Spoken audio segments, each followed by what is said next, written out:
I've heard a lot of men over my life say, I'm a man, I don't need to submit. Submission isn't just for women. Ephesians 5:21 says, submit to one another.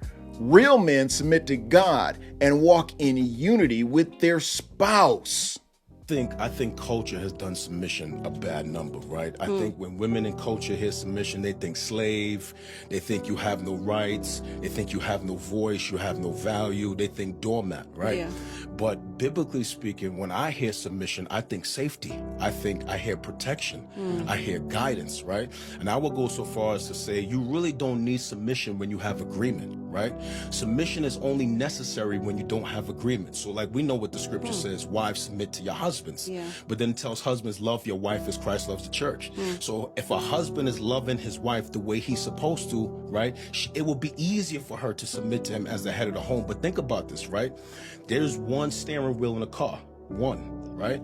If both people grab that steering wheel, you're both trying to drive, you're going to get into a crash, right? But as long as the car is flowing, there's no need for two hands to be on that steering wheel. So like, watch, my wife never has to submit to me unless we disagree.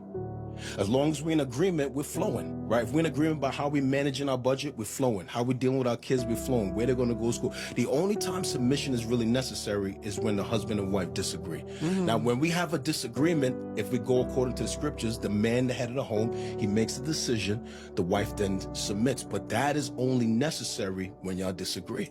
But you don't need submission as long as you're in agreement. That's why I think agreement is even more powerful than submission.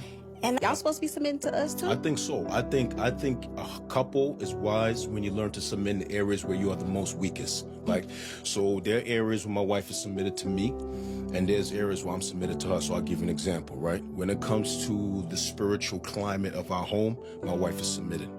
When it comes to our finances, I am submitted. My wife is a better steward than I am. She knows how to handle a budget. Side note, a budget don't mean broke. A budget is just having every dollar. You have an assignment. You go to investments, you pay the bills, you take care of the car, you take care of my hair, you get the mani and petty. So a budget is just telling every dollar where to go.